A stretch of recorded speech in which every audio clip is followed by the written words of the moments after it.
Assalamualaikum warahmatullahi wabarakatuh. Bismillahirrahmanirrahim. Alhamdulillahirabbil alamin. Wa bihi nasta'inu ala umurid dunya waddin. Wassalatu wassalamu ala asyrafil anbiya'i wal mursalin. Sayyidina wa maulana Muhammad wa ala alihi wa ashabihi ajma'in. Amma ba'd. Puji syukur kehadirat Allah Subhanahu wa taala, yang mana pada kesempatan kali ini kita masih diberikan kekuatan, keimanan, kesehatan, sehingga kita mampu untuk melanjutkan materi pembelajaran kita. Sebelum kita lanjutkan, alangkah indahnya bagi yang belum subscribe, silahkan subscribe channel saya ini. Jangan lupa like, dan jika memang diperlukan silahkan share ya. Ingat, subscribe tidaklah berbayar alias gratis.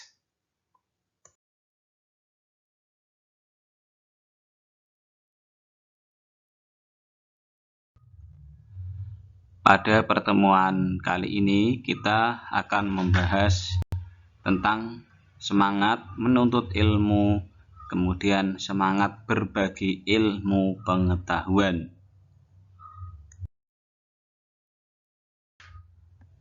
Kenapa kita perlu untuk mempelajari ilmu? Jawabannya diantaranya terdapat pada surat Al-Mujadalah berikut ini, yaitu kita simak bersama-sama. Bismillahirrahmanirrahim. Ya ayyuhalladzina amanu idza qila lakum tafassahu fil majalisi fafsahu yafsahillahu lakum wa idza qila anshuzu fanshuzu yarfa'illahu alladzina amanu minkum walladzina utul ilma darajat wallahu bima ta'maluna khabir. Yang artinya, hai orang-orang beriman, apabila dikatakan kepadamu berlapang-lapanglah dalam majelis, maka lapangkanlah, niscaya Allah akan memberi kelapangan untukmu. Dan apabila dikatakan berdirilah kamu, maka berdirilah, niscaya Allah akan meninggikan orang-orang yang beriman di antaramu dan orang-orang yang diberi ilmu pengetahuan beberapa derajat. Dan Allah Maha mengetahui apa yang kamu kerjakan. Quran Surat Al-Mujadilah ayat 11. Sebagaimana yang telah kita pelajari pada Quran Surat At-Taubah ayat 122 kemarin, diantaranya keutamaan orang yang berilmu, orang yang mempelajari ilmu adalah dia sama halnya dengan orang yang berjihad. Maka ketika dia sampai gugur atau meninggal ketika berusaha menimba ilmu, maka derajatnya sama halnya dengan orang yang mati syahid. Dan apabila dia sampai berhasil menuntut ilmu, maka sesuai dengan Quran Surat Al-Mujadilah ayat 11 ini, maka Allah menjanjikan bagi orang-orang yang berilmu pada kalimat yarfa'illahu alladzina amanu minkum walladzina utul ilma darajat. Niscaya Allah akan meninggikan orang-orang yang beriman di antaramu dan orang-orang yang diberi ilmu pengetahuan beberapa derajat. Sesuai dengan janji Allah yang Allah akan meninggikan orang-orang yang berilmu, beriman dan berilmu, maka hal ini juga terdapat pada hadis Nabi bahwasanya ana madinatul ilm wa aliyu babuha, bahwasanya Nabi mendeklarasikan diri sebagai kotanya ilmu. Sementara ketika kita ingin masuk ke sebuah kota, ada gerbangnya atau pintunya. Maka sahabat Ali bin Abi Thalib karramallahu wajhah adalah orang yang dijuluki sebagai babul ilmi. Allah telah meninggikan derajat Ali bin Abi Thalib dengan memberikan gelar pada dirinya sebagai babul ilmi. Maka ketika mendengar seperti itu, ada beberapa golongan yang tidak senang dengan predikat yang diterima oleh Ali bin Abi Thalib. Maka mereka kemudian lantas untuk memutuskan mengetes tentang kebenaran tersebut. Maka di antara yang terjadi adalah mereka mengutus kepada 10 orang untuk bertanya kepada sahabat Ali tentang satu pertanyaan yang sama. Jika memang Ali bin Abi Thalib adalah orang yang babul ilmi, maka pastilah dia mampu menjawab dengan jawaban yang berbeda. Maka di antara pertanyaan yang ditanyakan orang-orang tersebut kepada Ali bin Abi Thalib adalah tentang kelebihan ilmu dibanding harta. Maka pada slide ini kita bisa lihat 10 kelebihan ilmu dibanding harta menurut yang ditanyakan kepada Ali bin Abi Thalib. Maka orang yang pertama bertanya kepada Ali bin Abi Thalib, apakah yang lebih berharga antara ilmu dan harta? Maka Ali menjawab tetap ilmu, yaitu ilmu adalah warisan Nabi, sementara harta bukan warisan Nabi.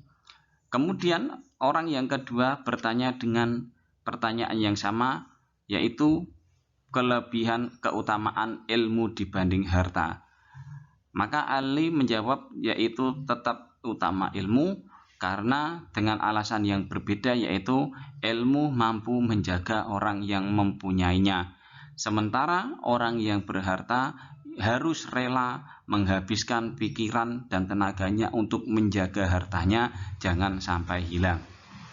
Kemudian orang yang ketiga pun sama bertanya tentang ilmu dibanding harta. Jawabannya tetap utama ilmu dengan alasan yang berbeda, yaitu ketika orang yang berilmu memungkinkan banyak teman, sementara orang yang berharta tidak demikian. Selanjutnya dengan pertanyaan yang sama, dengan jawaban yang sama namun alasan berbeda, Ali menjawab, jika diberikan ke orang lain maka akan bertambah. Berbeda dengan harta, jika kita berikan kepada orang lain maka secara zahir harta tersebut akan berkurang dan berkurang. Kemudian orang yang kelima dengan jawaban yang sama namun dengan alasan yang berbeda, tetap lebih utama ilmu, yaitu ilmu membuat orang yang sering dipanggil dengan sebutan baik, yaitu dipanggil al-alim, ulama, profesor, doktor, insinyur, dan lain sebagainya. Mereka itu adalah orang-orang yang berilmu dengan gelar yang baik. Kemudian memungkinkan memberikan syafaat di hari kiamat. Dan orang ketujuh juga dengan alasan yang berbeda, yaitu apabila ilmu disimpan tidak akan habis, sementara harta akan habis. Seperti halnya mobil, ketika kita simpan dengan terus-menerus, maka nilainya pun akan turun. Kemudian yang ke-8, tidak usah dijaga dari kejahatan, karena ilmu itu ada di dalam hati seseorang. Berbeda dengan harta, akan dapat dicuri ataupun bahkan dirampok oleh orang. Kemudian tidak membutuhkan tidak membutuhkan tempat. Ilmu tidak membutuhkan tempat. Dan ke-10, alasannya lebih utama ilmu adalah ilmu akan menyinari hati manusia menjadi terang dan tentram. Setelah kita mempelajari tentang keutamaan orang yang berilmu sehingga kita akan bersemangat untuk belajar dengan keutamaan-keutamaan yang sebagian sudah kita pelajari, maka gilirannya kita akan mempelajari tentang keutamaan orang yang membagikan ilmu atau orang yang mengajarkan sebuah ilmu kepada orang lain. Sebagaimana dihadiskan hadis yang diriwayatkan oleh Imam Muslim yang isinya adalah idza matal insanu in qata amaluhu illa min salasatin shadaqatin jariyatin wa ilmin yuntafa'u bihi wa walidin sholihin yad'ulah, yang artinya jika seseorang meninggal dunia maka terputuslah amalannya kecuali 3 perkara, yaitu sedekah jariah, ilmu yang dimanfaatkan, atau doa anak yang soleh. Hadis riwayat Muslim. Nah, dalam hadis ini sudah jelas ketika kita meninggal maka kita sudah tidak mampu untuk beramal.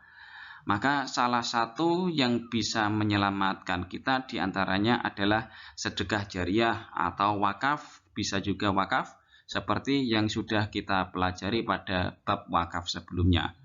Atau dengan jalan yang kedua yaitu ilmu yang dimanfaatkan, ilmu yang disalurkan kepada orang lain.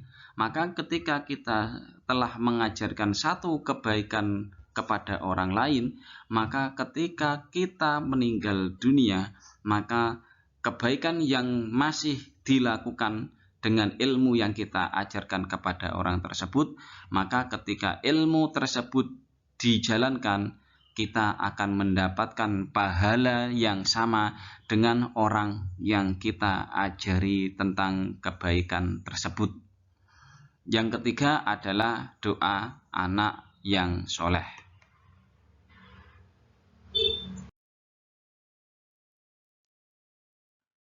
Demikian materi yang bisa kami sampaikan pada pertemuan kali ini.